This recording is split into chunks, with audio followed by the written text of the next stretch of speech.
Pada suatu saat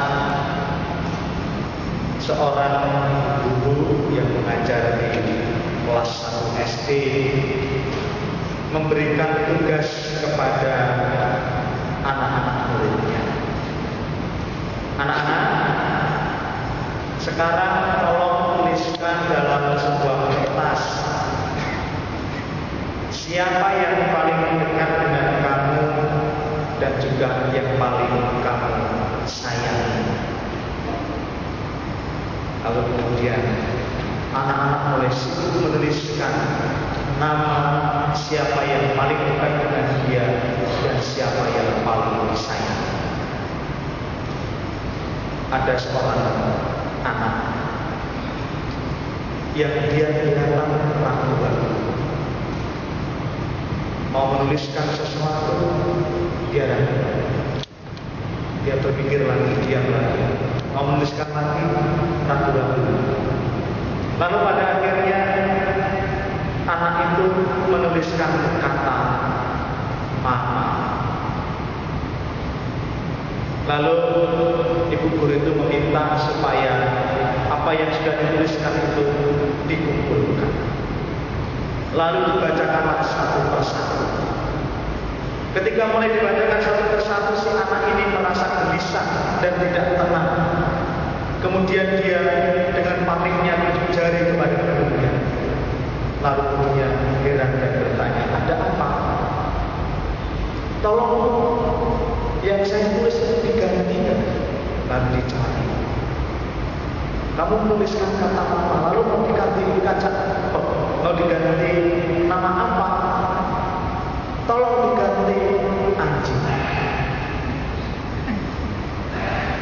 Bapak Ibu dan saudara-saudari yang terkasih dalam Tuhan, sebuah perenungan yang menurut saya baik untuk kita renungkan bersama dalam kerangka hari Hati Kudus Yesus yang Maha Kudus. Sebuah kasih sayang, sebuah cinta tidak hanya bisa diberikan dengan memenuhi apa yang menjadi kebutuhan seseorang, tetapi kedekatan itulah yang paling utama. Kedekatan secara pribadi itulah yang sungguh sangat dibutuhkan ketika orang merasakan apakah saya disayangi, apakah saya dicintai atau tidak.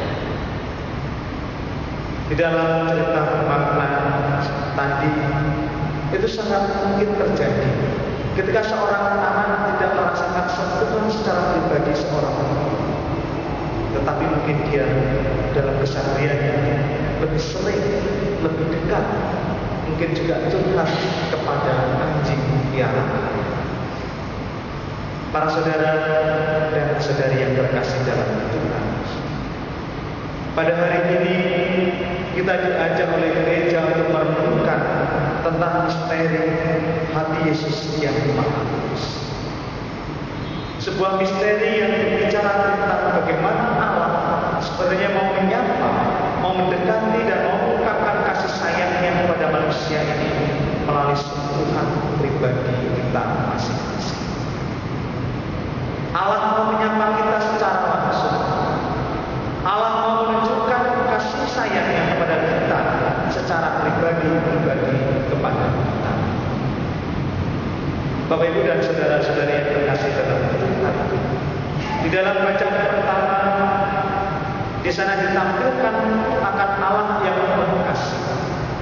Tetapi Allah yang penuh kasih ini menunjukkan kasih sayangnya bukan secara langsung, tetapi melalui orang-orang pilihan, melalui para nabi, melalui utusan-utusan.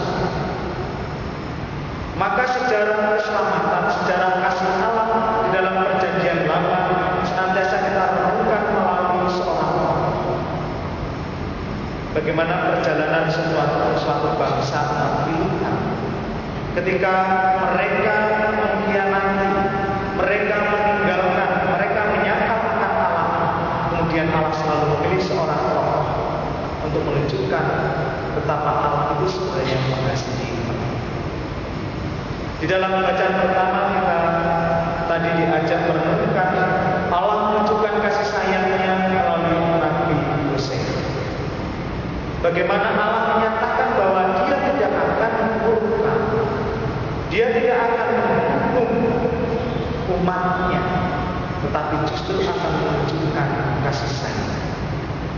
Bagaimana Allah juga mengungkapkan mereka yang telah dikeluarkan oleh Allah dari perdagangan di Mesir, dari tanah buangan dengan tali kasih sayang. Para saudara dan saudari yang dikasihi dalam Tuhan, pengalaman akan Allah yang mencintai ini kemudian berpuncak pada diri Yesus Kristus sendiri. Allah ketika menunjukkan kasih sayang, Allah untuk mengungkapkan cintanya yang besar kepada manusia, bukan lagi melalui orang lain, bukan lagi melalui orang-orang pilihannya atau musuhnya, tetapi justru Allah sendirilah yang datang, menyapa, menjelma menjadi manusia, dan hadir di tengah-tengah. Para saudara dan saudari yang terkasih dalam Tuhan, Rasul Paulus sungguh sangat merasakan akan samaan secara pribadi oleh Allah. Bagaimana ia yang dahulu adalah orang yang mengejar-ngejar Kristus, tetapi kemudian karena samaan Kristus secara pribadi, Saulus, mengapa engkau menganiaya aku? Ketika Saulus pergi lalu mencari dia cahaya dan mendengarkan Yesus.